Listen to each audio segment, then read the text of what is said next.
నమస్కారం. నా విద్యార్థులందరికీ పరుచూరి పాఠాలకు స్వాగతం.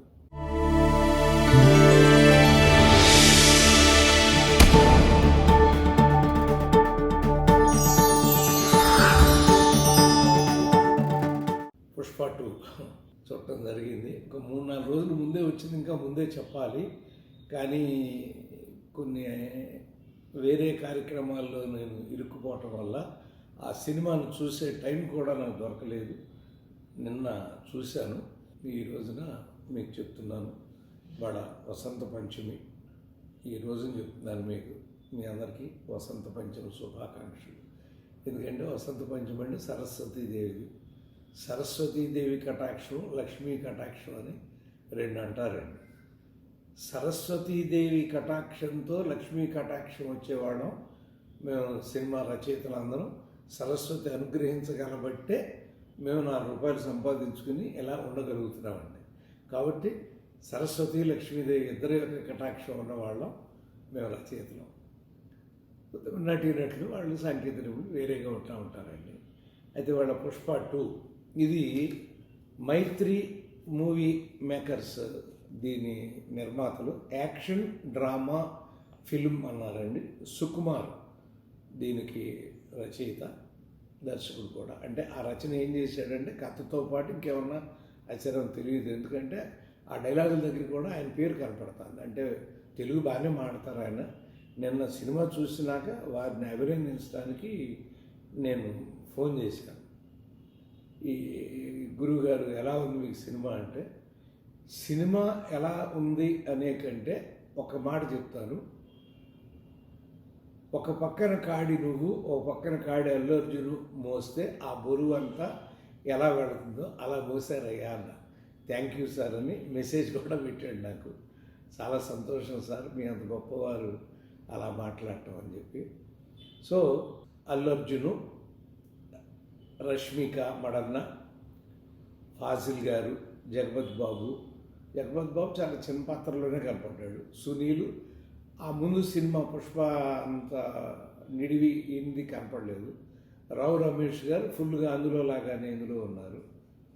అలా పుష్ప సిరీస్లో రెండవ సినిమా లాగా 2020 తర్వాత ఇప్పుడు అంటే ఒక కూలివాడిగా ప్రారంభమై ఒక ప్రపంచాన్నే శాసించేంత స్మగ్లర్గా ఒక వ్యక్తి ఎలా ఎదుగుతాడు అనేటువంటి కథనంతో చేశారండి.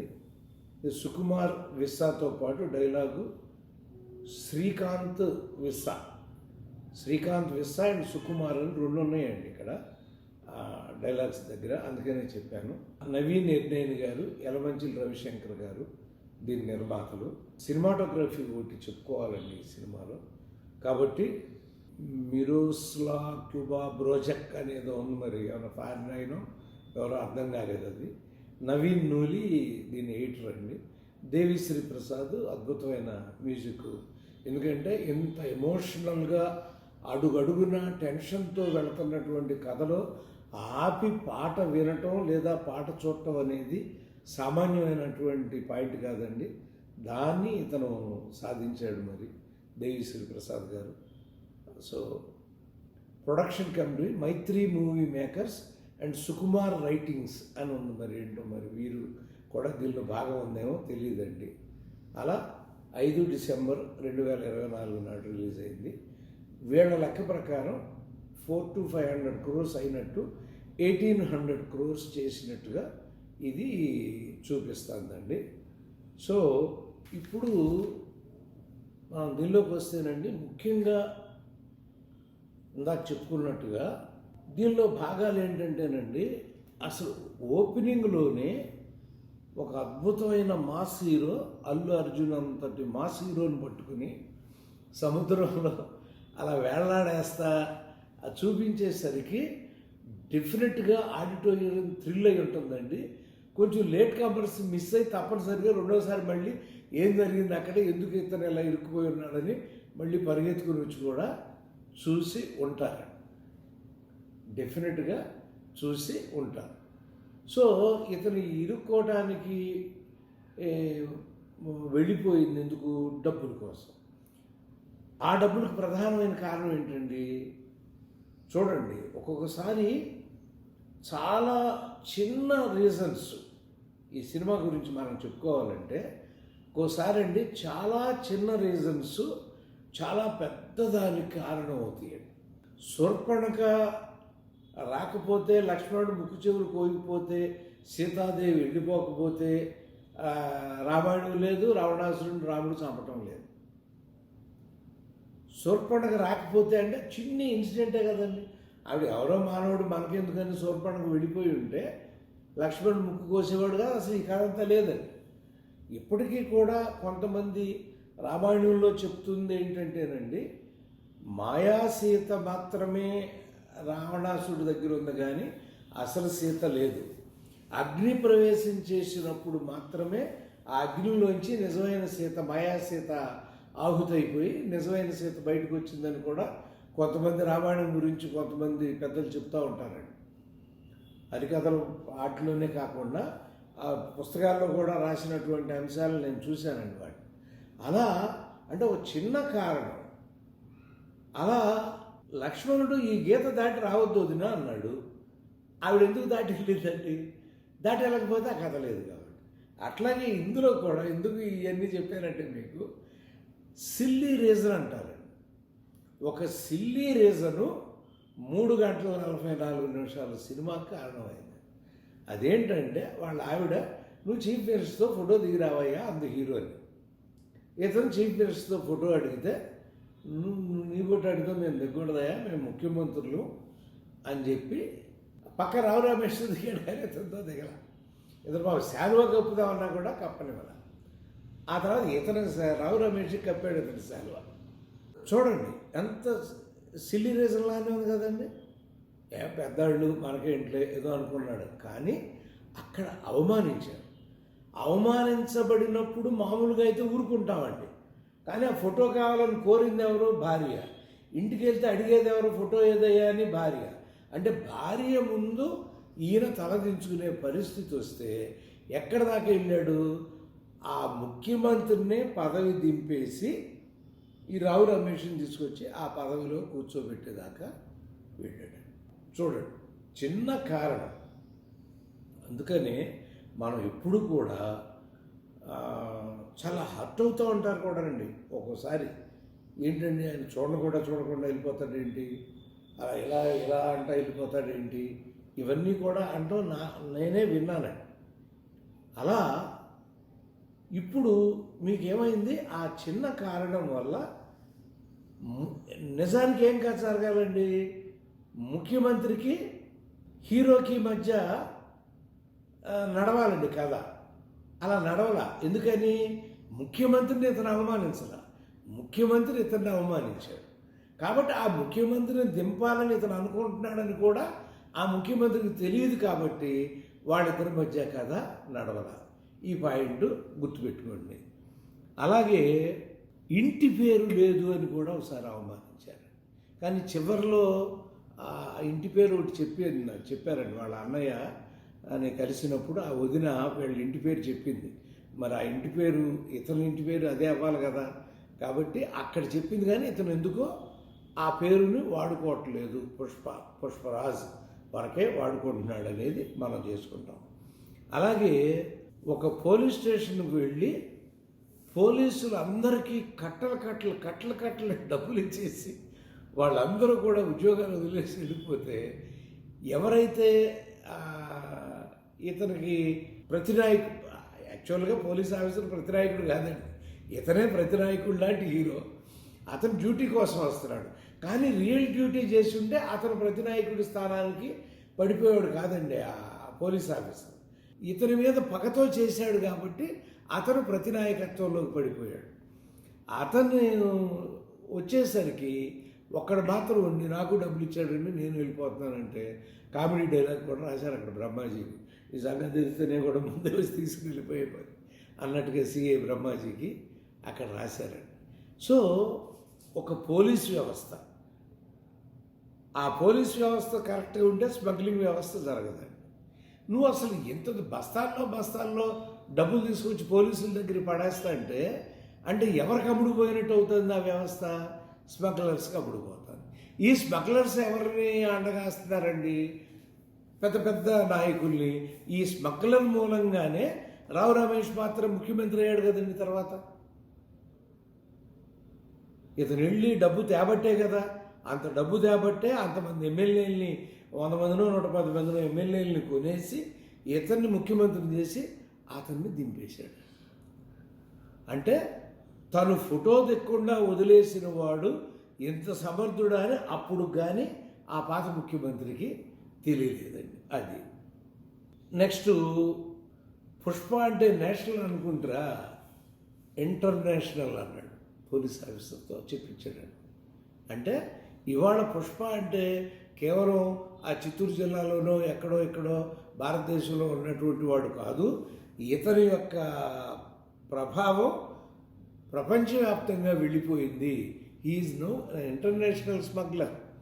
ఎందుకని ఇతను జపాన్కో చైనాకో ఎక్కడికో తీసుకెళ్ళిపోగలుగుతున్నాడు అంటే అది కూడా ఒక అద్భుతమైన ప్రాసెస్ని చూపించాడండి.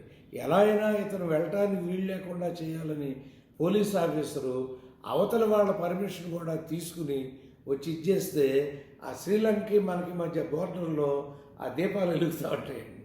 ఈ బోట్లన్నీ ఇతని అన్నీ వెళ్ళిపోతాయి. అతను రాబోతే అటునుంచి వాడు పోలీసులు ఓ పోలీస్ ఆఫీసర్ని షూట్ చేస్తే అతను వెనక్కి తిరిగి రావాల్సి వస్తుంది పోలీస్ అధికారి. బిచ్చారెడ్డి అనేవాడిని షెకావత్ చంపేశాడు కాబట్టి ఎక్కడున్నాయో ఏంటో ఆ వివరాలు ఇతను తెలుసుకోలేడు అనే ఇది చెప్పడంలో అదొకటి. పుష్ప చేత సారీ చెప్పించే అవసరం నేను కూడా బోల్తపడ్డాను. మా మిస్సెస్ నేను చూస్తున్నాం. నాకు తెలిసి తను సారీ చెప్పడం అక్కడ ఏదో చేస్తాడన్న, కానీ సారీ చెప్పాడు. సారీ చెప్పేశాడుగా అన్న ఆవిడ. డెఫినెట్గా దీనికి ఏదో కౌంటర్ చూడమనగానే మళ్ళీ వచ్చి అతను స్విమ్మింగ్ పూల్లో తింటాను పడిపోయి మునిగి మొత్తం డ్రెస్ అంతా యూనిఫామ్ తీసి మళ్ళీ పాత రోజుల్లో ఎలా అయితే యూనిఫామ్ తీసి డ్రైవర్ మీద నిలబెట్టాడో ఆ స్థితికి వచ్చేలాగా చేశాడండి. సో టిట్ ఫర్ ట్యాట్ లాగా అది ఇదొకటి ఊహకు అందలేదు. ఎందుకంటే సామాన్యంగా హీరో పాత్ర ఓడిపోయేలాగా డైరెక్టర్లు చేయరు. కానీ ఇతను ప్రతినాయకుడైన హీరో అండి. ఇందాకే చెప్పాను మీకు. ఎందుకంటే ధర్మం చేసేవాడు కనుక క్షమాపణ చెప్తే తట్టుకోలేదండి, గుండె అయిపోతుంది థియేటర్లో. ఇతనేం ధర్మం చేయట్లేదండి, స్మగ్లింగే చేస్తున్నాడు. కాబట్టి ఆ సారీ అనే మాట చెప్పిన తర్వాత అతన్ని ఎంత అవమానించాడు అనేది అది చూస్తే ఫైనల్గా మళ్ళీ ఎక్కడ చీట్ చేశాడండి, దమ్ముంటే పట్టుకోరా నేను తీసుకెళ్తున్నాను అన్నప్పుడు ఈ పిచ్చోడ్లాగా ఇతను ఆ లారీలన్నీ దిగి పారిపోయేలాగా చేస్తే నిజమైన గంధాన్ని పట్టుకున్నాను, గంధపు చుక్కల్ని అని అనుకుని నమ్మాడు. కానీ అది గంధం కాదని తెలిసేసరికి కొంత నిజమైన దాన్ని కూడా ఎవరి ద్వారా తెప్పించి అదంతా తగలబెట్టేసి ఆ బ్రహ్మజీయం పారిపోయి వచ్చేస్తాడు బయటికి. ఈయన లోపల తగలబెట్టినట్టుగానే అన్నాడు. నేను నవ్వా నిన్న సుకుమార్తో మాట్లాడతా. డెఫినెట్గా అతను చనిపోలేదు, నువ్వు చాలా తెలివితేటలు బయటికి పారిపోయి వచ్చినాక అవుట్డోర్ నుంచి షాట్ పెట్టి తగలెట్టినట్టు చూపించావు. డెఫినెట్గా అతను కూడా తప్పుకుని ఆయన తగలబెట్టుంటాయంటే నవ్వేశాడు ఆయన. మరి బహుశా నేను నిజమేనేమో అనుకుంటున్నా. మనం ఎందుకంటే ఇన్ని సినిమాలు రాసిన అనుభవంతో అంత విలన్ని అంత సింపుల్గా ఏ కథకుడు చంపడాడు, ఏ దర్శకుడు చంపడాడు.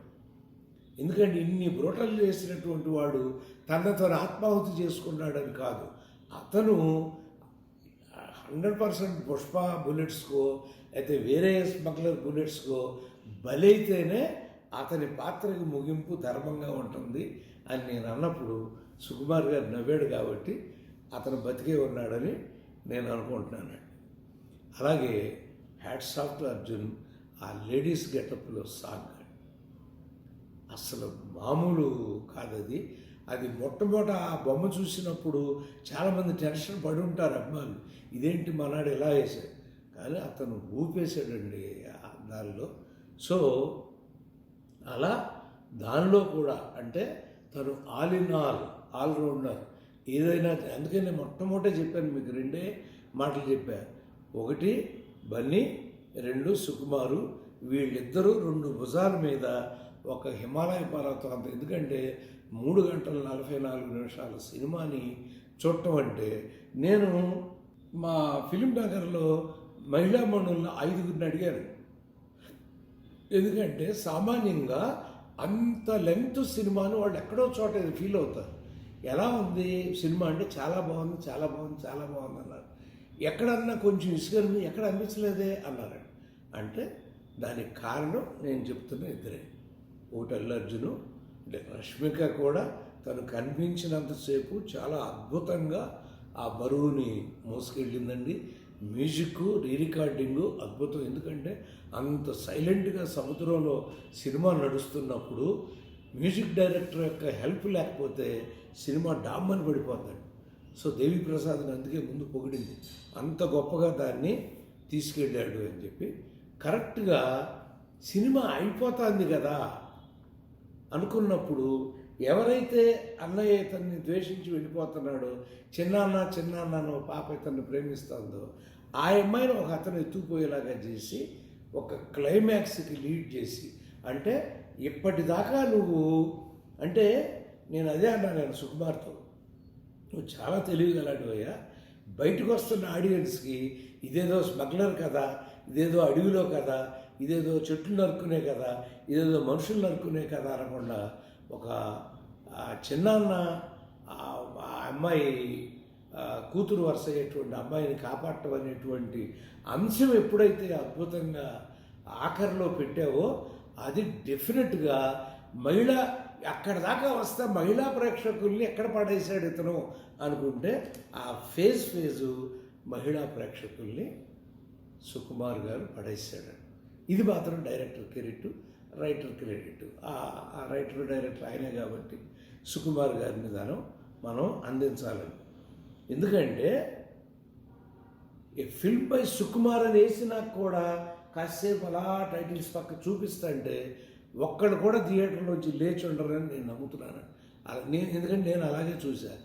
ఇన్ని సినిమాలు రాసి నేనే అలా చూస్తున్నానంటే, సామాన్యంగా సినిమా అంటే ప్రేమించేటువంటి వాళ్ళు అసలు లేచే పరిస్థితే ఉండదు. కాబట్టి సో వెళుతున్న వాళ్ళకి ఇంకేముంది, పుష్ప 1 అయిపోయింది, పుష్ప 2 అయిపోయింది, ఇంకేం తీస్తాడు ఈయన అన్నప్పుడు, జగపతి బాబు దగ్గర నుంచి ఒక అతను ఇలా చేస్తే వీళ్ళ అన్నదమ్ములు అందరూ ఎక్కడున్నారో అది పేలిపోయేలాగా ఒక భయంకరమైన షాటు వేశాడు. అంటే ఎలిమెంట్ ఆఫ్ ఇంట్రెస్ట్తో సినిమాని ముగించాడు. అది ఒక అద్భుతం. సో అంటే నేను నవ్వాను, ఎందుకంటే హీరో, మిగతా వాళ్ళు ఎవరు చచ్చిపోతారు చాలా, కానీ హీరోయిన్లు చంపడు, పైగా ఆయన వెళ్ళిపోతే కదలేదు కదా అంటే నవ్వుతున్నాడు ఆయన. కాబట్టి బట్ ఎలిమెంట్ ఆఫ్ ఇంట్రెస్ట్, ఎందుకంటే బాహుబలిలో మన చీట్ చేశారు, ఆయన ఊరినే పొడిచినట్టు నటించాడేమో అనుకుంటే అది నిజం, ఇంకొక కొడుకు వచ్చాడు అనేది తర్వాత మనకు అర్థమైంది. సో అలా ఏమన్నా మళ్ళీ చేస్తున్నాడేమో కూడా సుకుమార్ మనకు అర్థం కాదు ఇది. బట్ ఎలిమెంట్ ఆఫ్ ఇంట్రెస్ట్తో ఒక లాస్ట్ షాట్తో ఆడిటోరియాన్ని నిశ్చేదితం చేసేసి అలా కళ్ళు ఆర్పకుండా అలా చూసి అలా బయటకు వచ్చేలాగా చేశాడు. సో సినిమా చూడని వాళ్ళు తప్పకుండా చూడండి. 3 గంటల 40 నిమిషాలైనా ఓపికగా చూడగలిగినటువంటి సినిమా. ఎందుకంటే మీకు అందరూ, నేను ఊరికే 2 పేర్లు మీకు చెప్తున్నాను, కానీ ప్రతి పాత్రకి ప్రతి నటుడు ప్రాణం పోశారు, ప్రతి నటి ప్రాణం పోశారు. చిన్న సునీలు, అనసూయ, వీళ్ళందరూ కూడా చాలా బాగా కాసేపు కనపడిన వాళ్ళ పాత్రలకు వాళ్ళు న్యాయం చేసి వెళ్ళారు. కాబట్టి పాత్రలు బాగున్నాయి, పాత్రధారులు బాగున్నారు, కథ బాగుంది, కథనం బాగుంది, నటనలు బాగున్నాయి. అంచేత ఈ సినిమాని తప్పనిసరిగా చూడండి వాళ్ళు అని తెలియజేస్తూ అందరినీ, యూనిట్ మొత్తాన్ని అభినందిస్తూ సెలవు తీసుకుంటున్నాను. నమస్కారం.